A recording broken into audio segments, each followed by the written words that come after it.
1. Hallelujah. Praise the Lord. ఈరోజు మనము దేవుని వాక్యాన్ని వినబోతూ ఉన్నాం.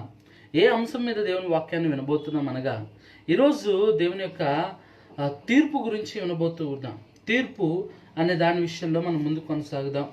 చాలామంది మనమందరము క్రైస్తవులుగా దేవుని సంఘంలో కూడుకోకపోయినా, దేవుని సంఘానికి వెళ్ళకపోయినా మనమందరము ఈ రకంగా దేవుడిని మహింపరుస్తూ ఉన్నాం, దేవుని విషయాలు తెలుసుకుంటూ ఉన్నాం. ఎందుకు అంటే చర్చ్ అనగా ecclesia, the called out people అనగా చర్చ్ అనగా పీపుల్, ఎక్లీషియా అని గ్రీక్ వర్డ్ అర్థం అనమాట. అనగా కాల్డ్ అవుట్ అనగా చర్చ్ అంటే ఈ యొక్క గోడలు కాదండి. చర్చ్ అంటే ఈ యొక్క గోడలు కాదు కానీ మనుషులే, సంఘమే. ఎక్కడైతే ఇద్దరు ముగ్గురు కూడుంటారో అచ్చట నేనుంటా అన్నాడు యేసయ్య. అంతేగాని మీరు పెద్ద పెద్ద మందిరాలు కడితే నేను ఉంటాను లేదు కదా. ఓకే, అంటే చర్చిలకు వెళ్ళొద్దని కాదు అర్థం. ఇది చర్చిలు ఈ రోజుల్లో మనం కలిసి ఉంటున్నాం. ప్రతి ఇల్లు సంఘమై ఉంది. ఈ ప్రతి ఇల్లు సంఘమై ఉండగా మనం ప్రార్థన చేస్తుండగా గొప్ప కార్యాలు మన జీవితాల్లో జరుగుతూ ఉంటాయి, ఇతరుల జీవితాల్లో కూడా మన ద్వారా జరుగుతూ ఉంటాయి. ప్రాముఖ్యంగా ఈ రోజున మనము దేవుని యొక్క తీర్పుని గురించి వినబోతున్నాం. తీర్పు అనేది వినబోతూ ఉన్నాం. తీర్పు అనేది మనకి భయాన్ని పుట్టించేది.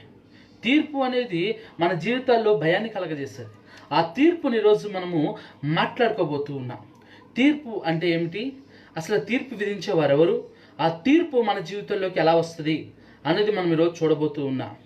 ప్రాముఖ్యంగా తీర్పు అనగానే ఇది దేవుని యొక్క తీర్పు, దేవుని యొక్క ఉగ్రత. ఈ తీర్పులో ఉన్నవాడు నరకానికి పోతాడు, గెలిచిన వాడు, తీర్పు న్యాయవంతమైన వాడు పరలోకానికి పోతాడు. ఇది చాలా ప్రాముఖ్యమైన తీర్పు. ఈ తీర్పు గురించి మనం సెకండ్ కమింగ్ గురించి, ప్రభు యొక్క రాకడ గురించి ఎన్నో వర్తమానాలు విన్నాం. ఇది అందులో ఒక భాగంగా మనం ఈరోజు చూడబోతూ ఉన్నాం. తీర్పు అనే అంశం మీద మనం ముందుకు కొనసాగబోతున్నాం. మొదటిగా తీర్పు అనగానే మనకు తెలిసింది ఏమిటంటే పరలోకానికి వెళ్తాం, లేకపోతే తీర్పులో దేవుని మహాకృప ఉంటే పరలోకానికి వెళ్తాం, లేకపోతే నరకానికి వెళ్తాం. ఇదే తీర్పు అంటే మనం చూస్తున్నాం. ఈ తీర్పు పద్ధతిని మనం ఈరోజు ఆలోచిద్దాం. ఈ తీర్పు అనేది దేవుడు మన జీవితంలో ఎలా చేయబోతున్నాడు, ఎలా జరగబోతుంది, ఇప్పుడు మన మీదకి రాబోయే తీర్పు ఏంటి, ప్రపంచం మీదకి రాబోయే తీర్పు ఏంటి అనేది ఈ అంశంని ఈరోజు మనం చూడబోతున్నాం. అంటే ప్రపంచం మీదకి రాబోయే తీర్పు ఏమిటి అనేది, ఇప్పుడు ప్రపంచం మీదకి రాబోయే తీర్పు ఏమిటి అనే అంశాన్ని మనం ఈరోజు మాట్లాడుకోబోతూ ఉన్నాం. అయితే ప్రాముఖ్యంగా మనం మాట్లాడుకునే ముందుగా ఈ యొక్క తీర్పు అంటే తీర్పు తీర్చడానికి ఎవరు ఉండాలండి? న్యాయాధిపతి ఉండాలి. ఎక్కడైనా తీర్పు తీర్చడానికి జడ్జి ఉంటారు. అంటే తీర్పు తీర్చడానికి ఒక న్యాయాధిపతి తప్పనిసరిగా ఉండాలి. అయితే న్యాయాధిపతి ఎవరనేది చూద్దాం. బేసిక్గా మనకి ఏమిటి అనేది ఆ క్లారిటీ వస్తే, కొంచెం ఏదైనా సరే ఒక క్లారిటీ వస్తేనే ముందుకు కొనసాగుతాం. అయితే ఇప్పుడు మనకు తీర్పు అనేది ఉంది. ఆ తీర్పు ఎవరు తీరుస్తారు? ఈ లోకంలో ఆ తీర్పుని ఎవరు మన మీదకి తీసుకొస్తారు? అంటే ఎవరు న్యాయాధిపతి, ఎవరు జడ్జిగా ఉన్నారు అంటే చాలామంది అనేస్తారు జడ్జిగా యేసు ప్రభు ఉన్నారండి అనేస్తారు. ఏంటండి? జడ్జి న్యాయాధిపతి యేసేనండి. కానీ బైబిల్ వచనాల్లో ఒక వాక్యం చదువుదాం. అక్కడ యేసు ఏమైనాడో చూద్దాం. అంటే తీర్పు తీర్చాలంటే న్యాయాధిపతి కావాలి. ఆ న్యాయాధిపతి ఎవరో ముందుగా మనం చూద్దాం. మన మీదకి తీర్పు రావాలంటే మనం తీర్పు తీర్చే దేవుడు న్యాయాధిపతి ఉండాలి. ఆ న్యాయాధిపతి ఎవరు అనేది ఇప్పుడు చూడబోతూ ఉన్నాం. మొట్టమొదటిగా రోమీయులకు రాసిన పత్రిక 8వ అధ్యాయము 34వ వచనంలో, శిక్ష విధించేవాడెవడు? చనిపోయిన యేసుక్రీస్తే. అంతేకాదు మృతుల్లో నుండి లేచిన వాడును, దేవుడు కృపాశము ఉన్నవాడును, మన కొరకు విజ్ఞాపన కూడా చేయవాడు ఆయనే.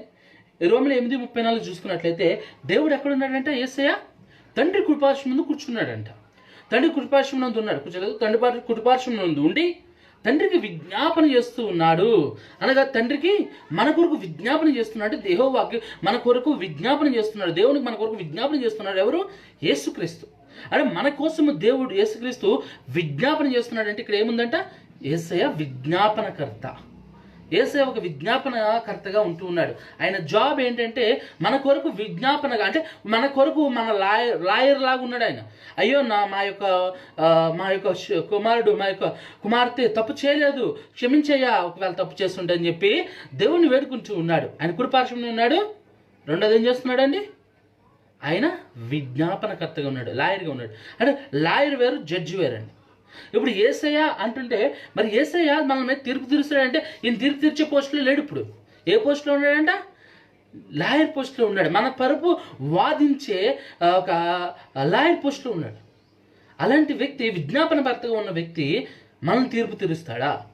అయ్యో పాపము, మా బిడ్డలు తప్పు చేశారు క్షమించు అని వాదించే వ్యక్తి, మన గురించి తండ్రి ఎదుట వాదించే వ్యక్తి ఆయన యేసుక్రీస్తు మనకి న్యాయం తీరుస్తాడా? ఆయన న్యాయాధిపతిగా మారతాడా అంటే ఈరోజు చూడబోతున్నాం. ఎస్, మారతాడు. అంటే ఇప్పుడు చదువుకున్న వచనంలో దేవుడు అంటున్నాడు, ఏసే ఎక్కడున్నాడంటే తండ్రి కుడిపార్శ్వం ముందు కూర్చుని విజ్ఞాపన చేస్తున్నాడు. అంటే విజ్ఞాపనకర్తగా ఉన్నాడు.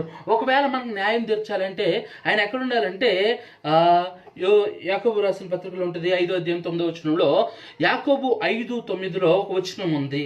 ఇందా మనం చదువుకున్న వచనంలో తండ్రి కుడిపార్శ్వం ముందు కూర్చున్నాడు యేసయ్య. తండ్రి కుడిపార్శ్వం నుండి ఏమంటున్నాడు? ఆయన విజ్ఞాపన చేస్తున్నాడు. ఇక్కడ చదువుకునే యాకోబు పత్రిక 5వ అధ్యాయం 9వ వచనంలో, ఇదిగో న్యాయాధిపతి ఒకటి నిలిచినాడు. ఇదిగో న్యాయాధిపతి వాకిట నిల్చున్నాడు. ఎవరి న్యాయాధిపతి వాకిట నిల్చున్నడం ఏంటి అనేది ఈరోజు చూద్దాం. ఇదిగో న్యాయాధిపతి వాకిట నిల్చున్నాడు. మనకు తీర్పు తీర్చాలంటే ఒక న్యాయాధిపతి తండ్రి ఇప్పుడు పార్శ్వం ఉండి మన కొరకు విజ్ఞాపన చేస్తున్నాడు. అంటే ఆయన పోస్టులు చూడండి. ఒకటి, తండ్రి కుడి పార్శ్వం దగ్గర ఉన్నాడు, తండ్రి కుడి పార్శ్వం ముందు కూర్చున్నాడు. రెండోది, ఆయన లాయర్గా ఉన్నాడు అక్కడ. కానీ ఇప్పుడు మనం చదువుకున్న వచ్చిన ఎలా ఉన్నాడంటే ఆయన వాకిట యొద్ద న్యాయాధిపతిగా నిల్చున్నాడు. అంటే ఇక్కడ పొజిషన్స్ మారిపోతున్నాయి. అక్కడ పొజిషన్ అంటే తండ్రి కుడి పార్శ్వం ముందు ఉండడం, ఇక్కడ పొజిషన్ ఏంటంటే వాకిట యొద్ద ఉండటం. ఈ పొజిషన్స్ని చూసుకుంటే ఆయన ఉండే పరిస్థితి చూస్తే తండ్రి కుడి పార్శ్వం ముందు కూర్చున్నాడంటే చాలా సంతోషంగా ఉంటుంది. తండ్రి కుడి పార్శ్వం ముందు కూర్చుని మన కొరకు విజ్ఞాపన చేస్తున్నాడు, అంటే తండ్రి కుడి పార్శ్వం ముందు కూర్చోవడం అంటే చాలా మంచిగా ఉంది. వాకిటి యొద్ద నుంచి ఉన్నాడంటే ఇది టైం కామ్, అంటే సమయం అయిపోయిందని అర్థం. వాకిటి యొద్ద ఉన్నాడు అంటే మనం ఇంట్లో ఎవరన్నా వాకిటి యొద్ద ఉన్నారు అంటే డోర్ దగ్గర ఉన్నారంటే అర్థం ఏంటంటే లోపలికి రెడీగా రావడానికి సిద్ధంగా ఉన్నారు. మన జీవితంలో రావడానికి సిద్ధం అంటే ఇంట్లో అంటే దేవుడు వాకిటి వద్ద నిల్చున్నాడు, ద్వారం దగ్గర నిల్చున్నాడు అంటే అర్థము ఆయన రావడానికి సిద్ధంగా ఉన్నాడని. కాబట్టి చూస్తే ఇందా చదువుకుని వచ్చిన అలా ఉంది. ఇప్పుడు చదువుకుని వచ్చినలో ఆయన పొజిషన్ మారింది. ఏంటో పొజిషన్? ఆయన ఎక్కడున్నాడు అంటే ఇప్పుడు తండ్రి కృపేషన్ లేడు, ఎక్కడున్నాడు? ద్వారం దగ్గరే. ఆయన జాబ్ మారిపోయింది. ఇందాక మన కొరకు విజ్ఞాపన చేసే ఆయన, ఇందాక మన కొరకు మొరపెట్టే యేసయ్య ఇప్పుడు న్యాయాధిపతిగా అయ్యాడంటే, న్యాయాధిపతిగా మారడం జరిగింది. అంటే ఈ రెండు విషయాల్లో ఆయన ప్లేస్ మారింది, పొజిషన్ మారింది. రెండోది ఆయన డ్యూటీ మారిపోయింది, పొజిషన్ మారిపోయింది. లాయర్ కాస్త జడ్జి అయ్యాడు. లాయర్ కాస్త జడ్జి అవ్వడం అంటే చాలా గొప్ప పని. ఎందుకో తెలుసా? వాళ్ళు లాయర్ జడ్జి అవ్వడానికి చాలా పరీక్షలు రాస్తుంటాడు, జడ్జి అవుతాడు ఆఖరికి. ఎంత సంతోషం తెలుసా? ఎందుకంటే లాయరు వాదించగలుగుతాడు, జడ్జి తీర్పిస్తాడు. ఏది గొప్ప అంటే జడ్జే గొప్ప కదని మనందరికీ తెలుసు. కాబట్టి ఆ జడ్జి స్థానంలోకి వెళ్తున్నాడు. ఏం పాస్టర్ గారు మనం చూసుకున్నట్లయితే ఈ రెండు వచనాలు కాంటెంపరీగా కొట్టుకున్నాయి అంటే కాదండి. దీనికి విశ్లేషణ ఉంది. ఆ విశ్లేషణ చూద్దాం. ఇప్పుడు తండ్రి కృపార్శ్వం ముందు కూర్చున్నాడు, వాకిటి ఎదురు నుంచున్నాడు ద్వారం దగ్గర. ఆయన జాబ్ మారింది. ఆయన జాబు విజ్ఞాపనకర్త అంటే లాయర్, ఇప్పుడు జడ్జ్, న్యాయాధిపతి. ఇది ఎప్పుడు జరుగుద్ది అంటే ఆయన ద్వారం దగ్గరికి ఎప్పుడు వస్తాడు? ఆయన లాయర్గా ఉన్న వ్యక్తి, లాయర్గా ఉన్న యేసయ్య ఎప్పుడు జడ్జ్ అవుతాడు అనేది ఇప్పుడు చూద్దాం. ఎప్పుడు ఆయన జడ్జ్ అవ్వబోతున్నాడు? తీర్పు తీర్చడానికి మనకు న్యాయాధిపతి కావాలి. మన న్యాయాధిపతి యేసే అని నిరూపించడానికి ఈ వాక్యాన్ని చూడబోతున్నాం. ఎందుకంటే ఆయన విజ్ఞాపనకర్త, అయ్యో పాపము నా పిల్లలు అని వాదించే వ్యక్తి ఇప్పుడు ఏది తప్పు చేస్తున్నా నువ్వే చేస్తావు, నువ్వు చేసింది ఏంటో చెప్పగలిగిన దేవుడు. అసలు దయ్యా దక్షిణాలు లేవు. ఎందుకంటే ఆయన మళ్ళీ మన కోసము బలివ్వడానికి వచ్చిన గొర్రెపిల్ల కాదు, యుద్ధ గోత్రపు కుదమ సింహం మన జీవితాల్లోకి రాబోతుంది. ఇప్పుడు మనం మనుషుల ముందు నటించవచ్చు, మనుషుల ముందు నాటకాలు ఆడచ్చు, కానీ దేవుని ముందు ఆడలేవు. ఎందుకో నీ మనసు ఏం చెప్తుందో దేవునికి తెలుసు, నీ ఆలోచన ఏంటో దేవునికి తెలుసు, నువ్వు చేసే పాపం ఏంటో దేవునికి తెలుసు. నువ్వు అనుకుంటావు ఎవరికి తెలియట్లేదు, నేను ఒక్కనే చేస్తున్నానని. తప్పు సోదరా, తప్పు సోదరి, దేవునికి తెలుసు నువ్వేం చేస్తున్నావో. ఒక మామూలుగా విషయం చెప్తాను. జింక అనేది అడవిలో ఒక జూలో సింహం ముందు గంతులు వేయచ్చు. జూలో ఉన్న సింహం ముందు ఒక జింక గంతులు వేయచ్చు, తప్పులేదు, అసింహం ఏం చేయలేదు. కానీ అది సింహము గాండ్రించుకుంటూ అడవిలో తిరుగుతున్నప్పుడు దాని ముందుకు వెళ్ళి డ్యాన్స్ చేయకూడదమ్మా. జూలో ఉంది కాబట్టి బంధించబడింది. అదే అడవిలో ఉంటే ఒక దెబ్బకు చంపేస్తుంది. కాబట్టి ఈ విషయాన్ని మనం జ్ఞాపకం చేసుకోవాలి. యేసయ్య అప్పట్లాగా అయ్యో పాపం మన కోసం చనిపోవడం కాదు ఇప్పుడు పరిస్థితి.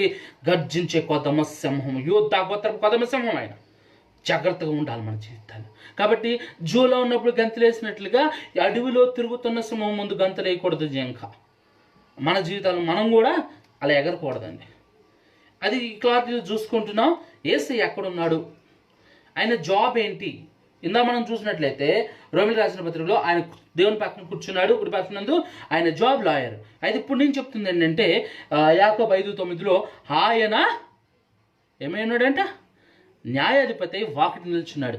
అది ఎలా నుంచున్నాడు, ఏ సమయంలో నుంచుంటాడు, ఆయన అసలు జడ్జి అయ్యాడా లేదా, ఈ లాయర్ పోస్ట్ నుంచి జడ్జి అయ్యాడా, ఆయన తండ్రి కుడి పక్షం ద్వారం దగ్గరికి వచ్చాడా లేదా వాకిటి ఎద్దుకు అనేది వాక్యం ద్వారా మనం చూసుకుందాం. మత్తయి సువార్త 24:33, మత్తయి సువార్త 24:33 ఈ విధంగా వాక్యం మాట్లాడుతూ ఉంది మన జీవితాల్లో. ఆ ప్రకారమే మీరు సంగతులన్నీ జరుగుట చూసినప్పుడు, ఆ ప్రకారమే మీది సంగతులన్నీ జరుగుట చూసినప్పుడు ఆయన సమీపమునే ద్వారము దగ్గరనే ఉన్నాడని తెలుసుకొనండి. మీరు ఈ సంగతులు చూసినప్పుడు ఆయన ద్వారం దగ్గరే ఉన్నాడని తెలుసుకోవాలంట. అంటే దేవుడు మన ఈ సంగతులు, ఏ సంగతులు అనేది చూద్దాం. కింద ఉన్నాయి ఆ వచనాలు కింద వచనాలు ఉంటుంది. మీరు ఈ సంగతులు జరుగుతూ చూసినప్పుడు యేసయ్య ఎక్కడున్నాడని చూడాలంట, ద్వారం దగ్గరే. ఈ సంగతులు ఇప్పుడు చెప్పబోయే సంగతులు జరిగితే ఆయన ఎక్కడున్నట్టు, ద్వారం దగ్గర. ద్వారం దగ్గర ఉన్నాడంటే ఆయన పోస్టు మారిపోయింది. ద్వారం దగ్గర ఉన్నాడంటే ఆయన యొక్క పోస్ట్ మారిపోయింది. మళ్ళీ గమనించాలి మీరు. ఆయన తండ్రి కుడి పక్షం ముందు కూర్చుని లాయరు, ద్వారం దగ్గరికి వస్తే న్యాయాధిపతి.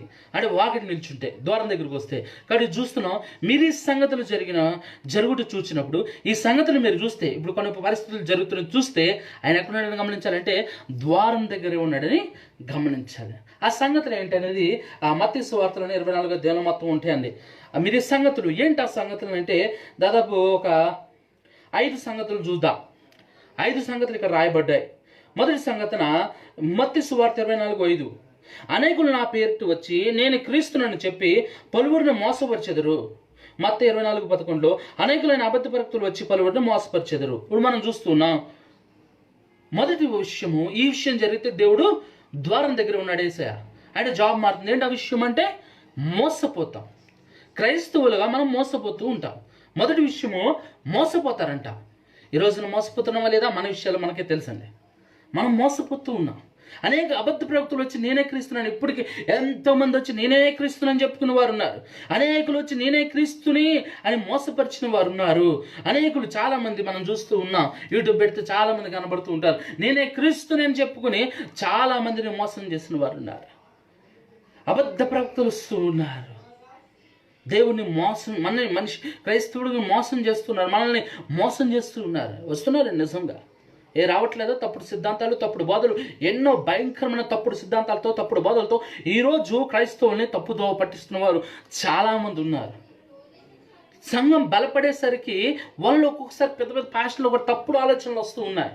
తప్పుడు బోధలు బోధిస్తూ ఉన్నారు. నూనె బాటల ద్వారా స్వస్థత అంటూ ఉన్నారు. నూనె రాచి యాకోబు పత్రికలో నూనె ఇంటికి వెళ్ళి నూనె రాచి ప్రార్థన చేయమన్నాడు. నూనె అభిషేకాన్ని గుర్తు, నూనె స్వస్థతని ఇస్తుందని గుర్తు. కానీ ఆ నూనెని రోజు వ్యాపారం చేస్తారు. ఆ నూనెని వ్యాపారం జరిగిస్తూ ఉన్నారు. బేసిక్గా నూనె బాటిల్ మీద వెనకాల మీరు కొనుక్కొని చూస్తుంటే నాట్ ఫర్ సేల్ అని ఉంటుంది. ఏ నూనె బాటిల్ అయితే నువ్వు 50 కొన్నావు, 100 కొన్నావు, ఇంటికి వెళ్ళి ధర చూస్తే నాట్ ఫర్ సేల్. ఎందుకో తెలుసా? ఆ నూనె బాటిల్ మీద రేట్ ఉంటే దానికి నువ్వు ట్యాక్స్ కట్టాలి. నువ్వు ట్యాక్స్ కొడుతున్నావంటే ఏం చేస్తున్నట్టు? వ్యాపారం జరిగిస్తున్నావా? అది 7 రూపాయలు పడుతుంది అంట. నేను చాలా గమనించిన దగ్గర 5 నుంచి 7 రూపాయలు పడుతుంది అంట. కానీ మనకి 50 రూపాయలు అమ్ముతున్నారు. ఎందుకు? స్వస్థత రావాలి కదా. స్వస్థత కోసం ఈ రోజున నూనె బాటిల్ తెచ్చుకుంటే దాని మీద అయ్యగారి ఫోటో ఉంటుంది. అయ్యగారి ఫోటో పెట్టుకుని చూసుకుని ప్రార్థన చేసుకుంటే ప్రార్థన స్వస్థత వస్తుందా? నువ్వు ఇక్కడ కొన్నావు కాబట్టి ఈ నూనె రాచుకుంటే నీకు స్వస్థత ఎవడన్నాడు? నీ ఇంట్లో కొబ్బరి నూనె తీసుకుని కూడా ప్రార్థన చేసుకోవచ్చు. దేవా నాకు స్వస్థత కలిగించు. నమ్మకంతో ప్రార్థన చేస్తే, నమ్మకంతో ఆ నూనె రాచుకుంటే స్వస్థత వస్తుంది. కొనుక్కుని రాచుకుంటే నువ్వు అక్కడ కొన్నాను కదా, ఎక్కడ కొనకండి దయచేసి. నూనె బాటిల్ పారాసిటమాల్ మామూలు కొనుక్కోండి, సరిపోద్ది. 10 రూపాయలది స్వస్థత వస్తుంది. నీలో ఉంది అది శక్తి. ఆ నూనె బాటిల్లో శక్తి లేదు. మళ్ళీ చెప్తున్నాను, ఆ నూనెలో శక్తి లేదు. నువ్వు విశ్వాసం ఉంచుతావు చూసావా, దాంట్లో ఉంది.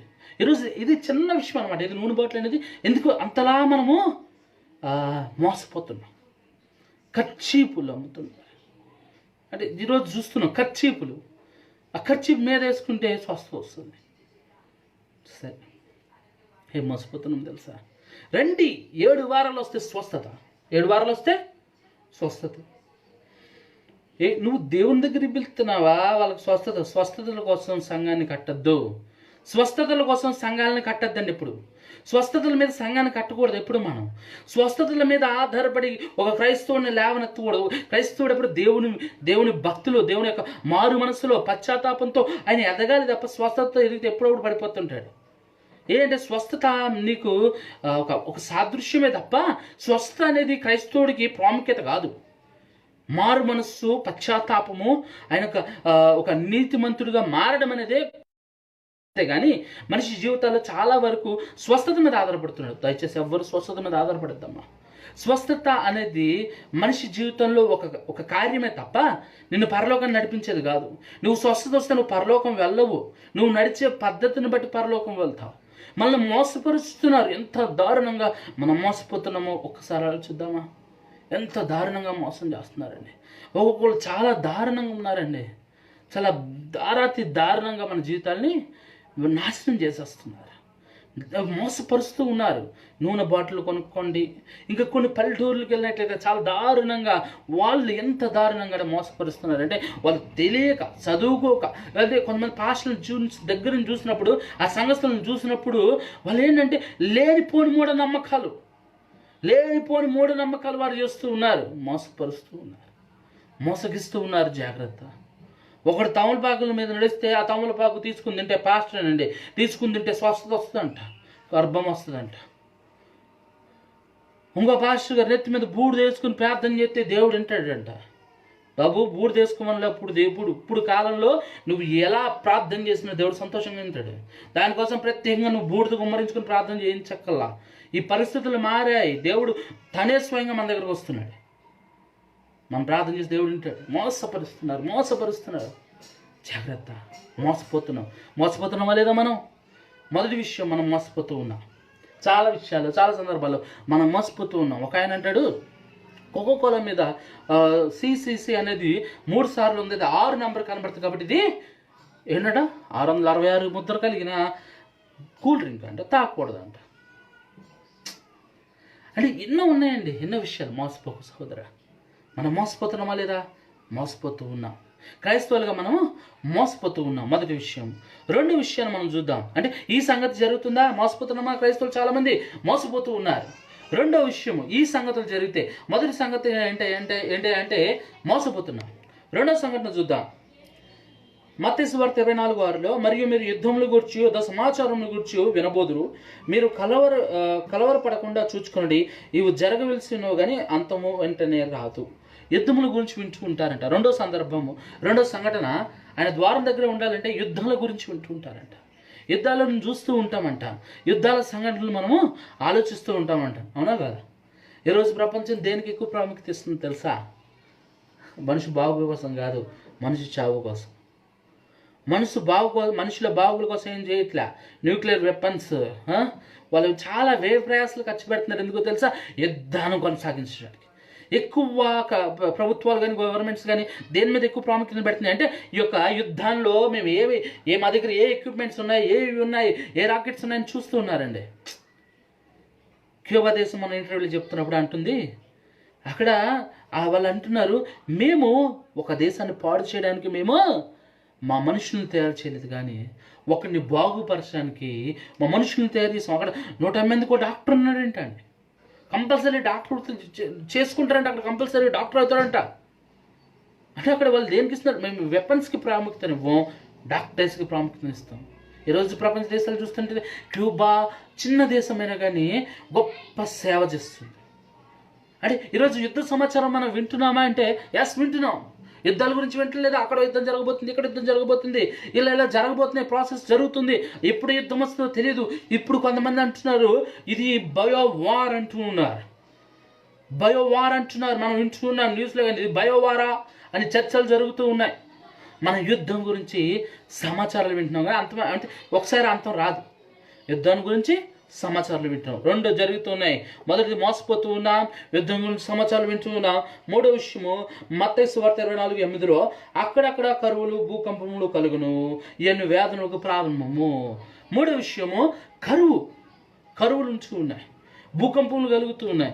ఈ రోజున కరువు అనేది ఇంతకుముందు అంత తెలియదు కానీ జనానికి, ఇప్పుడు ఈ లాక్డౌన్ విషయంలో చాలామంది పాపమండి అన్నం లేక వాళ్ళ దారులంటే నడుచుకుంటూ తిండి లేక చనిపోతున్న వారు ఉన్నారు. ఎంతోమంది పాపం వెలస వచ్చిన వారు, వారికి పరిస్థితులు బాగోక తినడానికి తినలేక ఎంతోమంది నగరగలు ఆడిపోతూ ఉన్నారు. కరువు మనం కూడా అనిపిస్తున్నాం, కొన్ని మన జీవితాల్లో కూడా కొన్ని కరువు ఏర్పడింది ఇప్పుడు. అంటే ఇది నిజమైన కరువు కూడా ఉంది ప్రపంచంలో. మన ఇండియాలో చాలా వరకు కొంచెం బాగానే ఉందండి. కొన్ని పరిస్థితుల్లో గ్రామాలకు వెళ్ళినప్పుడు అక్కడ కరువు ఏర్పడుతుంది. కరువును చూస్తున్నాం. ప్రపంచ దేశాల్లో చూసినప్పుడైతే కొన్ని కంట్రీస్లో పాపం పిల్లలు మట్టిని రొట్టెలుగా వండుకొని తింటున్నారు, మట్టిని దోశగా వేసుకుని తింటున్నారు. ఎంత పరిస్థితి అండి, ఆకలి, కరువు అండి. కరువుల గురించి వింటున్నా, భూకంపాలు కలుగుతున్నాయి.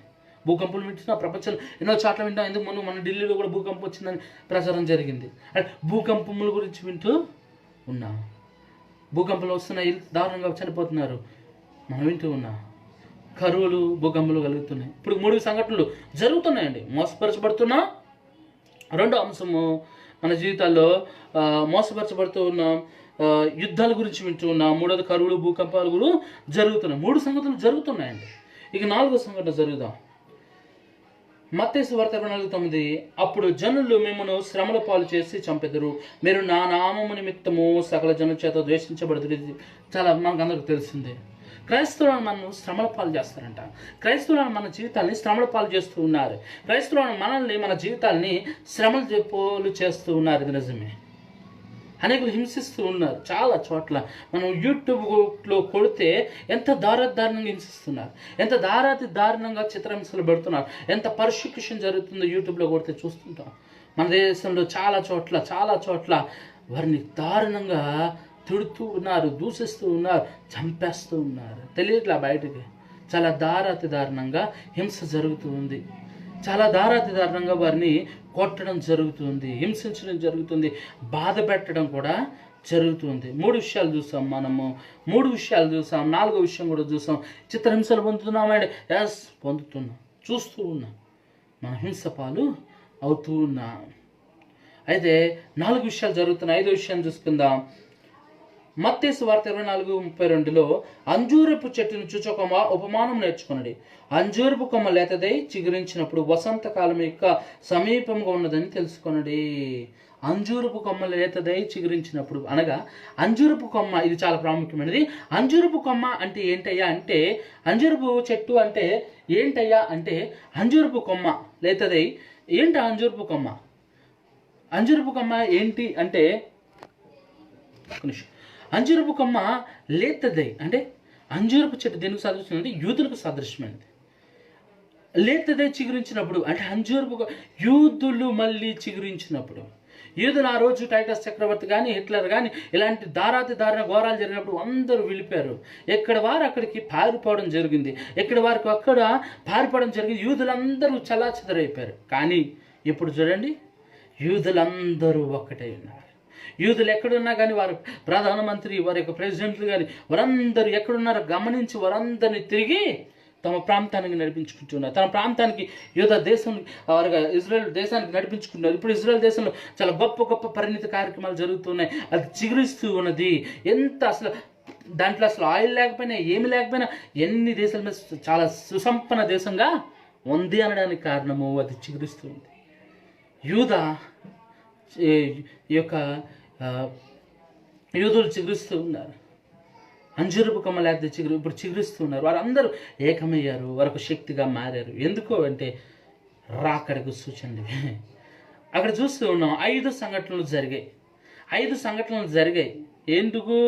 ఈ సంగతులు మీరు ఈ సంగతులు జరుగుతూ చూసినప్పుడు ఇవన్నీ ఈ సంగతులు చూసినప్పుడు యేసు ఎక్కడున్నాడంట? ద్వారం దగ్గరనే. ఇప్పుడు మనం చూసుకోవాలి, ఆయన ఎక్కడున్నాడు? తండ్రి కుడి పార్శ్వం ముందు లేడు. తండ్రికి విజ్ఞాపనకర్తలు చేయట్లేదు. కానీ ఇప్పుడు ఎక్కడున్నాడు యేసయ్య? ద్వారం దగ్గరే. ఎందుకంటే ఈ 5 సంఘటనలు జరిగినప్పుడు యేసయ్య ద్వారం దగ్గరే ఉన్నాడంట. అంటే ద్వారం దగ్గర ఉన్నాడంటే వాకిలి వద్ద.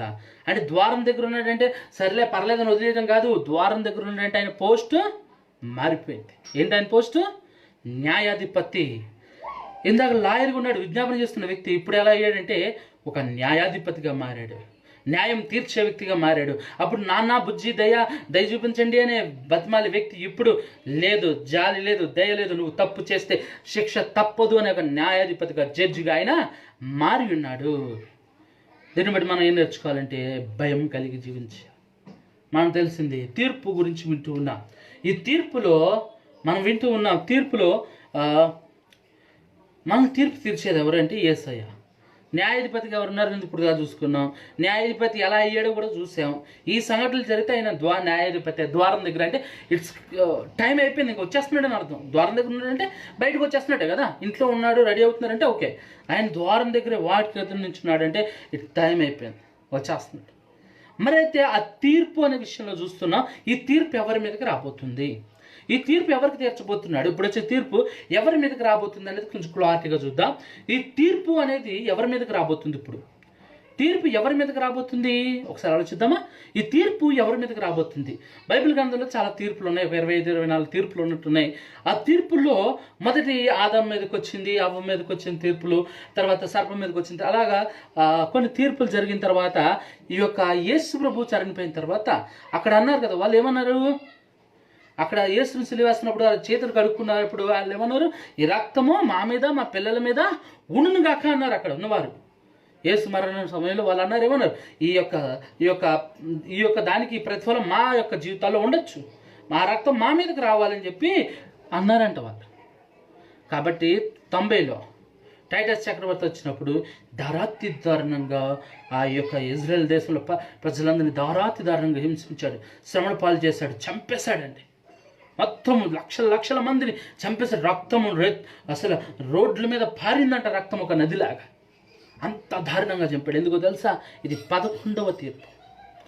అయితే యేసు మరణం తర్వాత, యేసు కృప ద్వారా ఆ తీర్పు తర్వాత కనుమ తీర్పులు ఆగిపోయింది. ఇప్పుడు జరగబోయేది 12వ తీర్పు అంటూ ఉంటారు గొప్పవారు. కొన్ని పుస్తకాలు చదివినప్పుడు ఇది 12వ తీర్పు. ఆ 12వ తీర్పు ఎవరి మీదకి రాబోతున్నది? ఆ 12వ తీర్పు ఎవరి మీదకి రాబోతున్నది అంటే మనం అనుకుంటాం బయట వారి మీదకి వస్తుందండి. మనం యేసురావు నమ్మేసుకున్నాం కదా. చూద్దామా ఎవరి మీదకి రాబోతుంది ఆ తీర్పు. 1 పేతురు 4:17లో తీర్పు దేవుని ఇంటి యొద్ద ఆరంభమగు కాలము వచ్చి ఉన్నది, అది మన యొద్దనే ఆరంభమైతే దేవుని సువార్తకు అవధేల వారి గతేమవును. తీర్పు దేవుని ఇంటి యొద్ద ఆరంభమగు కాలం వచ్చిందంట. అంటే తీర్పు మన మీద. దేవుని ఇల్లు అంటే సంఘం అంటే ఇబ్రీ పత్రికలో దేవుని ఇల్లు ఎవరంటే మనమే, సంఘమే. సంఘమే దేవుని యొక్క ఇల్లు. అంటే మన మీదకి తీర్పు రాబోతుందంట. అంటే నమ్మిన మనకి సువార్తకు, అంటే నమ్మిన మనకే వస్తే సువార్త వెళ్ళలేని వారి పరిస్థితి ఏమవుద్దని బైబిల్ చెప్తూ ఉంది. ఇప్పుడు చదువు వచ్చినారు. అంటే మన జీవితాల్లో మనము పేతురు రాసిన పత్రికలో ఇప్పుడు అంటున్నాడు పేతురు, దేవుని నమ్మిన మనకే తీర్పు వస్తే నమ్మలేని పరిస్థితి ఏమవుద్దో అంటున్నాడు. అంటే తీర్పు ఎవరి మీదకి వస్తున్నాడో దేవుని ఇంటి మీదకి, అంటే మన మీదకి.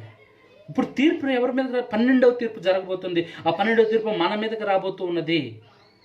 ఆ 12వ తీర్పు మన మీదకి రాబోతుంది. అంటే ఏంటండి పాస్టర్ గారు, మన మీద తీర్పు ఎందుకు వస్తుంది? బైబిల్లో ఒక వచనం ఉంది కదా, ఆ వచనాన్ని బట్టి మనకు తీర్పు లేదు కదా అంటారు. యోహాను 5:24లో నా మాట విని నన్ను పంపిన వాని యందు విశ్వాసం ఉంచువాడు నిత్య జీవము గలవాడు, వాడు తీర్పులోనికి రాక మరణంలో నుండి జీవంలోకి దాటి ఉన్నాడని మీతో నిశ్చయముగా చెప్తున్నాను బైబిల్ చెప్తుంది. ఇదేంటి కాంటెక్స్ట్ చెప్తున్నారు, మీరు తప్పు చెప్తున్నారండి. మేము నమ్ముకున్నాం, చాలా సంఘాలు బోధిస్తున్నారు. నువ్వు ఒక్కసారి క్రైస్తవుడిగా నమ్ముకుంటే, ఒక్కసారి యేసు ప్రభువుని నమ్ముకున్న తర్వాత బాప్తిసం తీసుకుంటే నీకు ఇంకా శిక్ష లేదు, నీకు ఇంకా తీర్పు లేదు, నువ్వు పరలోకానికి పోతావని అంటున్నావు. తప్పుడు బోధలండి, నరకానికి నడిపించే బోధలు, మోసపరిచే బోధలవి. వాటిని ఎవ్వరు దయచేసి నమ్మద్దు, ఎందుకంటే అది నీ జీవితాన్ని నాశనం చేసేస్తుంది. ఇది విషయం కన్నా చాలా డేంజర్ అండి. ఎందుకు తెలుసా, నువ్వు ఒకసారి తప్పు చేస్తే నువ్వు వెళ్ళవు. అంటే నువ్వు ఒకసారి యేసుప్రభువుని నమ్ముకున్నా కంటే ఒక పాస్టర్గా చెప్తున్నారు, నువ్వేం చేసినా, ఎంత పాపం చేసినా దేవుడు క్షమించేస్తాడు. మన మనసులో ఆలోచించి చాలామంది మనసులో మనం నమ్ముకున్నాం కాబట్టి నిత్య జీవంలోకి దాటి ఉన్నాడు కదా, వాడికి శిక్ష లేదు కదా, మరణం లేదు కదా అంటే నువ్వు ఒకసారి నమ్ముకున్న తర్వాత బైబిల్ వచనం చెప్తుంది, దేవుని మీ ఇంటి యొద్ద మీదనే తీర్పు, అంటే తీర్పు 12వ తీర్పు మన మీదగా రాబోతూ ఉన్నది. ఆ తీర్పు మన మీద అంటే ఈ వచనాన్ని బట్టి క్రైస్తవుడిగా మారిన మనము తీర్పులోకి ఎందుకు వస్తాం? దేవుని మనం నమ్మిన తర్వాత నిత్య జీవము గలవాడే వాడు తీర్పులోనికి రాక మరణం నుండి జీవంలోకి దాటి ఉన్నాడు కదా అని బైబిలే చెప్తుంది కదా. మరి మనం ఏం తప్పు చెప్తున్నారా? మన మీదకి తీర్పు ఎలా వస్తుంది అంటారా? తర్వాత వచ్చిన చూద్దామా? హెబ్రీ గ్రంథము, హెబ్రీ రాసిన పత్రిక 10వ అధ్యాయం 26 వచనము 27 వచనాలు చదువుదాం, క్లారిటీగా విందా. మనము సత్యమును గూర్చి అనుభవ జ్ఞానం పొందిన తర్వాత బుద్ధిపూర్వకంగా పాపము చేసుకునేలా పాపమునకు బలికను ఉండదు కానీ, అంటే న్యాయపు తీర్పునకు భయముతో ఎదురుచూచుటయు విరోధులను దహింపు తీక్షణమైన అగ్నియునికను ఉండును. అనగా సత్యమును గురించి అనుభవ జ్ఞానం పొందిన తర్వాత బలిక ఉండదంట. అంటే దేవుని నమ్ముకున్న తర్వాత, యేసుని నమ్ముకున్న తర్వాత, బాప్తిజం పొంద, అంటే నువ్వే దేవుడు అని మనం నమ్ముకున్న తర్వాత, సత్యము అనగా దేవుని వాక్యము, దేవుని మాట విన్న తర్వాత సత్యమును గురించి అనుభవ జ్ఞానము అంటే దేవుని గురించి బాగా తెలుసుకున్న తర్వాత పాపం చేస్తే, తప్పు చేస్తే దానికి క్షమాపణ లేదు. ఎందుకంటే బలికను ఉండదంట. ఎందుకంటే యేసయ్య కోసం ఆల్రెడీ వచ్చి బలి అయిపోయాడు. మన కోసం బలి పశువుగా మారిన బలి అయిపోయాడు. మనందరి కోసం బలి ఇచ్చాడు. ఆయన తానుగా బలిచ్చుకున్నాడు. అంటే నువ్వు ఒకవేళ తప్పు చేస్తే, ఇప్పుడు యేసుప్రభుని తెలుసుకున్న నువ్వు తప్పు చేస్తే బలిక లేదు. ఎందుకంటే ఆయన ఆల్రెడీ జరిగించేశాడు. అనుభవ జ్ఞానం పొందిన తర్వాత బలికను ఉండదు కానీ నరకానికి పోవడమే అంటుంది. నిత్యాగ్ని వెదురుగుచి వస్తుంది. అంటే తీర్పు ఎవరి మీదకి వస్తుంది? మన మీదకి. మరి ఆ వచనం ఏంటండి అంటారా? ఎందుకు మనం చదువుకున్నాం, అది యేసుప్రభుని నమ్ముకున్నావు. తర్వాత నువ్వు పాపం చేస్తే అక్కడ మాట్లాడలా, ఇక్కడ మాట్లాడాడు. నువ్వు తప్పు చేస్తే, పాపం చేస్తే నీకు ఇంకా ఆ యొక్క తీర్పులోకి తప్పక వస్తాను. నీకు క్షమాపణ లేదు. కాబట్టి జాగ్రత్తగా గమనించు. తెలుసుకోవాలంటే ఎప్పుడు నువ్వు తెలుసుకున్నావు కాబట్టి చాలా జాగ్రత్తగా ఉండాలి సహోదరుడా. ఎందుకు తెలుసు? చాలా ప్రాముఖ్యమైనది. నువ్వు అనుకోట్టు ఇప్పటి వరకు నీ సిగరెట్లు అయినా, మందు తాగినా, వ్యభిచారం చేసినా, తప్పుడు ఆలోచించినా, ఎంత పోర్నోగ్రఫీ చూసినా, ఎలా చేసినా నాకు ఇక శిక్ష లేదు, వేసుకుని నమ్ముకున్నాను కదా అనుకున్నావా? ఇప్పుడు చదువుకున్న వచనంలో మనం వింటున్నాం, అనుభవ జ్ఞానం పొందిన తర్వాత, యేసు గురించి తెలుసుకున్న తర్వాత తప్పు చేస్తే ఇక నీకు బలి లేదు, నీకు ఇంకా క్షమాపణ లేదు, కానీ తప్పకుండా శిక్షే. కాబట్టి ఆ తీర్పు ఎవరి మీదకి రాబోతుందంట? దేవుని ఇంటి మీదకి, అంటే మన మీదకే. మరి మన మీదకి ఎందుకండి? బేసిక్గా ఫస్ట్ ఎవరి మీద చూపించాలంటే సంఘస్థుల మీద చూపించాలి. బయట ఉన్నవారు, లోకంలో ఉన్నవారి మీద చూపించాలి. కానీ క్రైస్తవులైన మన మీదకి తీర్పు ఎందుకు తీసుకురావాలండి అని చాలామంది అడుగుతూ ఉంటారు. మన జీవితంలోకి తీర్పు ఎందుకు తీసుకురావాలండి? బయట ఉన్న వారి జీవితంలో తీసుకురావాలి. మనం నమ్ముకున్నాం కదా, ఇందాక చదువుకుని వచ్చిన మా జీవంలోకి దాటిపోయాం, మేము తీర్పు లేదు అన్నాడు కదా, అలా చేయాలి కదండి. ఎందుకంటే మన మీదకి తీర్పు అంటారా? ఒక విషయం చూద్దాం. ఒక పెద్ద ఆయన రోడ్డు మీద వెళ్తూ ఉండగా చెట్టు సాడి నుంచి పొగొస్తుందంట. వచ్చి తన ఇంటి పక్కన చెట్టు పక్క నుంచి పొగొస్తుంది. పొగొస్తుంటే ఏంటి పొగొస్తుందని ఆ పెద్ద ఆయన చెట్టు దగ్గరికి వెళ్ళాడంట. చెట్టు దగ్గరికి వెళ్తే ఏం చేస్తున్నాడు తెలుసా? ఒక కుర్రోడు, చిన్న కుర్రోడు, ఒక 15 సంవత్సరాల కుర్రోడు ఏం చేస్తున్నాడు? సిగరెట్ తాగుతున్నాడు చాలా దర్జాగా నుంచి. వెంటనే కోపం వచ్చింది. ఎందుకు తెలుసా? ఆ సిగరెట్ తాగే కుర్రోడు వాళ్ళ కొడుకు వాళ్ళ ఫ్రెండ్ సిగరెట్ తాగుతుంటే కోపం వచ్చి పెద్ద ఒక్కడు కొట్టాడంట, చంప మీద ఒక్కడు కొట్టాడంట. అన్నాడంట, ఎరా సిగ్గులేదా, ఈ వయసులో సిగరెట్ తాగుతున్నావు అని కొట్టంగానే ఆ కుర్రోడు అన్నాడంట, నన్నేం కొడుతున్నావు అంకుల్, నాకు నేర్పిందే నీ కొడుకు అన్నాడంట. నన్నేం కొడుతున్నావు, నీ కొడుకు నాకు నేర్పాడు అన్నాడంట. ఆ తండ్రి అవమాన భారంతో ఇంటికి చేరాడు.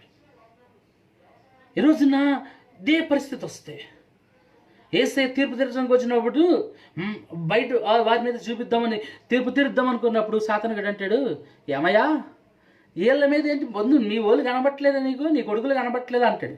యేసయ్య మాటపడే రకం కాదు. అందుకని తీర్పు మన మీద రాబోతున్నది. 12వ తీర్పు. ఏంటా తీర్పు అంటే భేదించడమే తీర్పు. ఈ యొక్క 12వ తీర్పు యొక్క పరిస్థితి చూస్తే ఏంటా తీర్పు అంటే విభేదించడమే తీర్పు అని మనం చూడబోతున్నాం. ఆయన భేదము కలగజేస్తున్నాడు. గొర్రెలకు పొట్టేలుకును గొర్రెల మేకపోతులకు విభేదనకు ఎజ్కేల్ గ్రంథంలో అంటాడు, భేదము కలగజేస్తాను. వేరుపరచడమే ఇప్పుడు 12వ తీర్పు. ఏంటి 12వ తీర్పు అంటే విభేదించడం, భేదించడం. ఏంటి భేదించడం అంటే ఎత్తబడుట అని అర్థం. ఎత్తబడుట, ఈ 12వ తీర్పు ఎత్తబడటం జరుగుతుంది. ఈ ఎత్తబడటం అనేది మన జీవితాలు, సంఘాల జీవితాలు, అందరి జీవితాలు జరగబోతుంది. ఏంటో తెలుసు, ఎత్తబట్టు సంఘాలకే, సంఘంలో ఉన్నవారు ఎత్తబడతారండి. అందుకే ఈ తీర్పు మనకి జరుగుతుంది. అది మంచి, ఒకరికి మంచి, నీతిమంతులకు చాలా మంచి. పాపం అప్పుడు కూడా భక్తిపరులకి చెప్పలేం, నామమాత్ర భక్తులకి చెప్పలేం. కాబట్టి మన మీదకి ఈ తీర్పు. ఆ తీర్పులో ఎత్తబడటం చూస్తున్నా. ఈ విభేదిస్తారంట. ఎలాగా? క్రీస్తులో ఉన్న సంఘ బిడ్డలకి, నీతిమంతులకి వాళ్ళని వేరుపరిచి దేవుడు ఎత్తబడటం జరుగుతుంది. ర్యాప్చర్ జరుగుతుంది. ఎత్తబడటం ఎప్పుడు అంటే చాలామంది చాలా ప్రశ్నలు అడుగుతుంటానండి. ఎప్పుడు ఎత్తబడ్డప్పుడు 1000 ఏళ్ల పరిపాలన తర్వాత, లేకపోతే లాస్ట్లోనా, తర్వాత ఎప్పుడు అంటే కాదు, మొదటి సంభవమే ఎత్తబడుట. క్రీస్తు రెండవ రాకడికి మొదటి సూచన ఎత్తబడుట. నీతివంతులైన క్రీస్తువులు, దేవునికి నీతిమంతంగా జీవించే ప్రతి క్రైస్తవుడు ఎత్తబడతాడు. ఆ రోజున చాలా దారుణాలు జరుగుతాయి, చాలా పరిస్థితులు ఎదుర్కోవాల్సి వస్తుంది. ఎవరికెవరికి ఎత్తబడతారు ఎవరెవరు అంటే ఏ బైబిల్ వచనంలో చూస్తున్నారు. మొదటిది మత్తయి సువార్త 24:40. ఆ కాలంలో 2 పొలంలో ఉందరు, ఒకడు తీసుకొని పడను, ఒకడు విడిచిపెట్టబడును. ఇక్కడ పొలంలో పనిచేసే వ్యక్తులు ఎవరయ్యా అంటే పాస్టర్స్ మధ్య చూద్దాం. పాస్టర్లు అందరూ వెళ్ళిపోతారని లేదండి, పాస్టర్లు అందరూ వెళ్తారని లేదు, నేను వెళ్తాను చెప్పలేం. నమ్మకం, మన ఆ భక్తిలో ఉండాలి, నమ్మకంతో ఉండాలి. అక్కడ పొలంలో పనిచేస్తున్న, పొలము దేవుని సాదృశ్యం అంటే దేవుని సేవకు పనిచేసి వారు పొలంలో పనిచేవారు సేవకులు. ఈ సేవకులు అంటే ఒకడు విడబెడతాడు, ఒకడు లేపబడతాడంట. ఇంకెవరున్నారు తర్వాత చూద్దాం. మత్తయి సువార్త 24:41. 2 స్త్రీలు తిరగలి విసురుచుందరు, ఒకడు తీసుకొని పడును, ఒకటి విడిచిపెట్టబడును. స్త్రీ అనగానే సంఘంతో సాదృశ్యం, సంఘంగా పోల్చబడింది. క్రీస్తు పెండ్లి వరుడైతే సంఘము పెండ్లి కుమార్తె. అంటే సంఘము స్త్రీగా పోల్చబడింది. ఈ సంఘం అంట ఇద్దరిలో ఒకరు తీసుకెళ్ళిపోబడతారు, ఒకరు విడవబడతారు. వీళ్ళిద్దరు పని చేస్తున్నారు. పాత నిబంధనలు, కొత్త నిబంధనలు, స్త్రీలు పైన వాళ్ళు కింద వాళ్ళు ఇవన్నీ చెప్తుంటారు. అన్నీ నేను చెప్పట్లేదు ఇప్పుడు. కానీ ఇద్దరు స్త్రీలు ఒకరు ఎత్తబడతారు, ఒకరు విడిచి, ఒక సంఘం ఎత్తబడితే ఒక సంఘం విడవబడుతుందంట. ఇంకెవరంటే మరణించిన వారు, డెత్ పర్సన్స్. ఇద్దరు ఒక మంచం మీద పడుకున్నారంట, ఒకరు ఎత్తబడ్డారు, ఒకరు విడిచిపడ్డారు. ఇప్పుడు పాతి పెట్టిన వాళ్ళు, ఇప్పుడు నాకు మరణించిన వారి విషయం. అంటే ఎందుకు జరుగుతుంది? ఈ ఎత్తబడ్డం వల్ల ఏం జరుగుద్ది? ఆ తీర్పు యొక్క ప్రభావం ఏంటంటే చాలా దారుణమైనది. ఏంటి? చాలా సింపుల్గా ఉంటుంది. ఎత్తబడ్డం అంటే చాలా సింపులా. చాలా మంచి భర్త, భార్య నమ్ముకోమని చెప్పాడు, నమ్ముకోలా. పిల్లలు ఉన్నారు, ఆయన ఎత్తబడ్డాడు, అనాథలైపోయారు. ఆ రోజు ఎత్తబడ్డ రోజు అండి, టీవీలో న్యూస్లో వాళ్ళు ఎత్తబడ్డారు, ఎవరు కనబడట్లేదని ఎన్నో కేసులు. పోలీస్ స్టేషన్కి వెళ్తే వేలక దిక్కు, మా భర్త కనబట్ల, మా పిల్లలు కనబట్టలేదని గుండెలు బాదుకుంటారండి. ఆ రోజున పిల్లలు ఎత్తబడతారు. చాలామంది పిల్లలు, వారు ఎంత వయసు అనేది, యుక్త వయసు, వాళ్ళ వయసు ఎంత అనేది మనం చెప్పలేం. కానీ వారి వయసుని బట్టి వాళ్ళు ఎత్తబడతారు. అప్పుడు ఎంతమంది గుండెలు బాదుకుంటారు. తల్లి గర్భంలో ఉన్న పిల్లలు సైతం ఎత్తబడతాయి. అప్పుడు గుండెలు బాదుకుంటారండి, గుండెలు బాదుకుని ఏడుస్తూ ఉంటారు.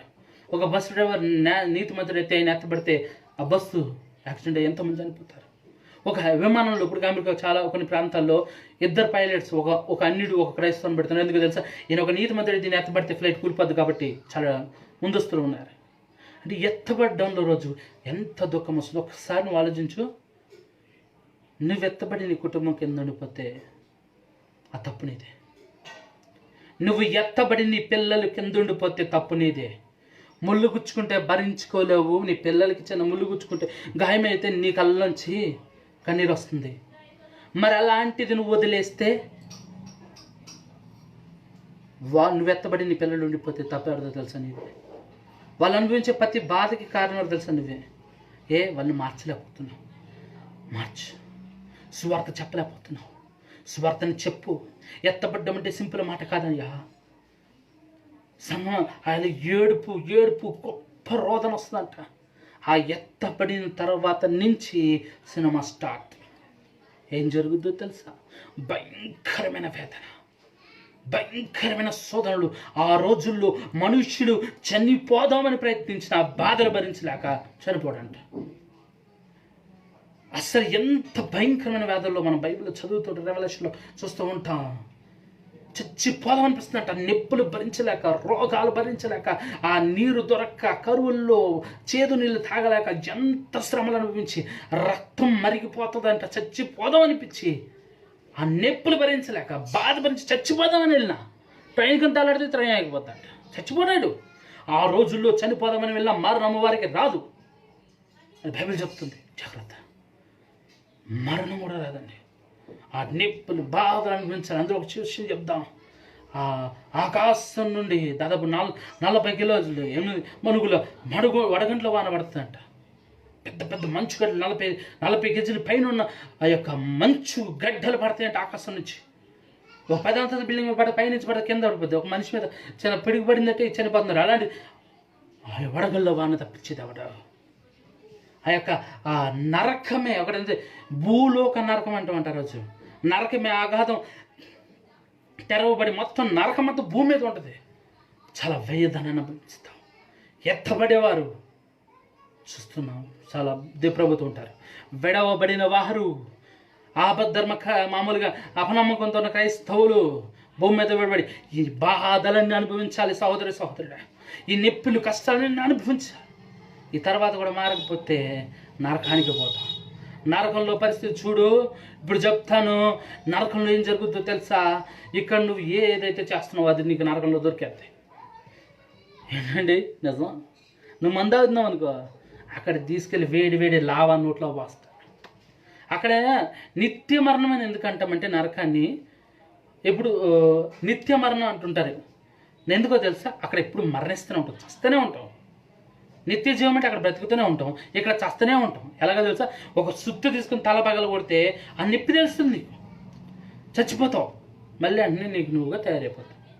ఆ అగ్నిలో పడేస్తారు. మనం చేసే తప్పులకి, పాపాలకి. ఈరోజు నువ్వు అందం కోసం ఎన్నో పూసుకుంటున్నావు కదా, అక్కడికి వెళ్ళినప్పుడు పోతారండి.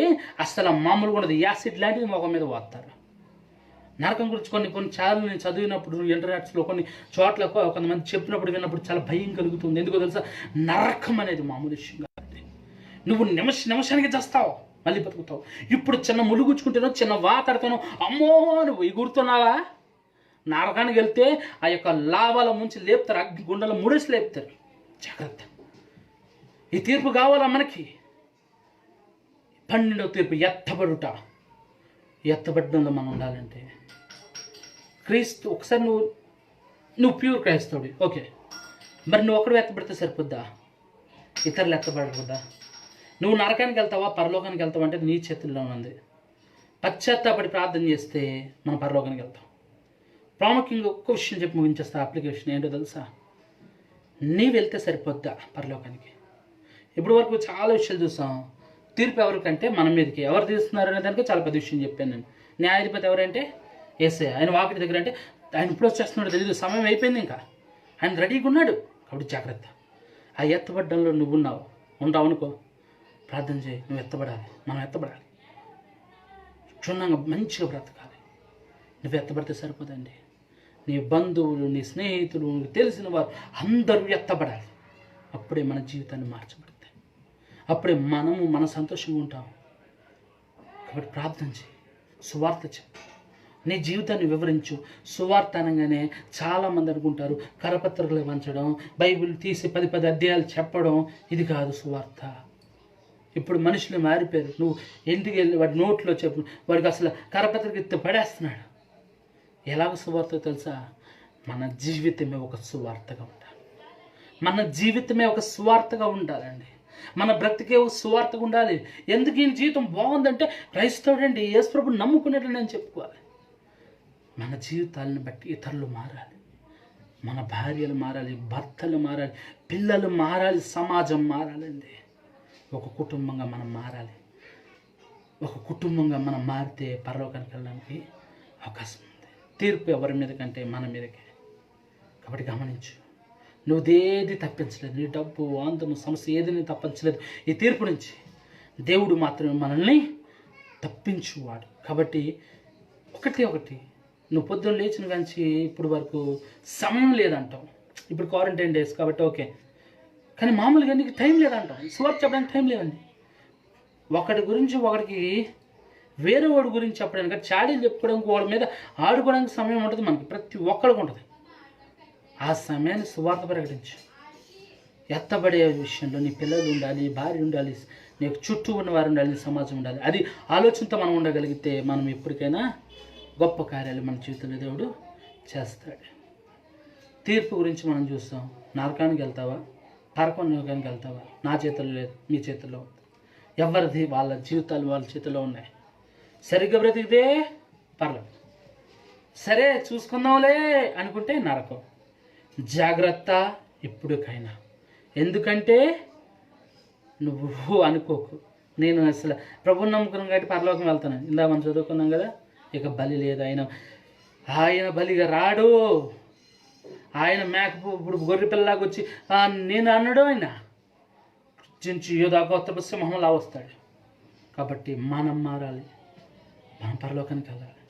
మన పిల్లలు మన బదులుగా వెళ్ళాలంటే మనము వారిని తీర్చిదిద్దాలి. కాబట్టి తీర్చిదిద్దాం, పరలోకం వైపు మన దారిని కొనసాగిద్దాం. ప్రార్థన చేసుకుందాం. పరిశుద్ధుడా, ప్రేమమేడా, నమ్మకం కలిగిన గొప్ప నీకు వందనాలు. ఏదైన వాక్యాన్ని బట్టి దేవుని యొక్క తీర్పుని గురించి విన్నాం. నైనా నిజంగా మా జీవితాల్లో పరలోకానికి వెళ్ళాలి, మా పిల్లలు రావాలి, మా బంధు బలగం రావాలి, మా స్నేహితులు రావాలి. దేవు అందరికీ సువార్త చెప్పే భాగ్యం నా జీవితాన్ని రాయించి అనేకులు నువ్వు మార్చి పరలోకానికి నడిపించు. దేవా, ఒకవేళ నేను నరకానికి దగ్గరగా ఉన్నానేమో, నేను నమ్మలేకపోతున్నానేమో, నన్ను క్షమించి పరిపూర్ణంగా మార్చు. ఈ వాక్యం ద్వారా నేను తండ్రి మమ్మల్ని దీవించినందుకు వందనాలు. నాతోనూ దేవా, ఇదిగో నేను లైవ్ చూస్తున్న వారితో మాట్లాడినందుకు వందనాలు. నీ యొక్క గొప్ప కార్యాన్ని మా జీవితంలో జరిగించమని యేసు ప్రార్థన ఇచ్చిన తండ్రి. God bless you all. Praise the Lord. ప్రాముఖ్యంగా ఈ అంశాన్ని పొద్దున్న 10 గంటలకు పంచుకోవాలి మీతో, కానీ కొన్ని యొక్క పరిస్థితుల వల్ల ఇంటర్నెట్ కనెక్షన్ సరిగ్గా లేకపోవడం వల్ల ఎప్పుడు సాయంత్రం మాట్లాడాల్సి వస్తుంది. దాన్ని బట్టి ఒకసారి గమనించండి. మనం ముందు కొనసాగుదాం. తర్వాత రోజుల్లో దేవునితో పోరాటం అనే ఒక కొత్త సిరీస్ని ప్రారంభించబోతూ ఉన్నాను. దేవునితో పోరాటం అనగా దేవునితో పోరాటం ఏంటండి? దెయ్యాలతో పోరాటం చేయాలి కదా అంటారా? దేవునితో పోరాటం, దాని క్యాప్షన్ వచ్చి యాకోబులాగా ఉన్న మనము ఇజ్రాయేల్గా మారేంత వరకు. అంటే దేవునితో పోరాటం ఎందుకొరకు అంటే యాకోబు లాంటి మోసగలమైన మనం ఇజ్రాయేల్గా ఆశీర్వదించబడగా మారేంత వరకు యుద్ధం కొనసాగిద్దాం. ఇది కొత్తగా సిరీస్ స్టార్ట్ చేయబోతున్నాను. దానికోసం మీరు ప్రార్థించండి. అందరికి వందనాలు. God bless you all. Praise the lord.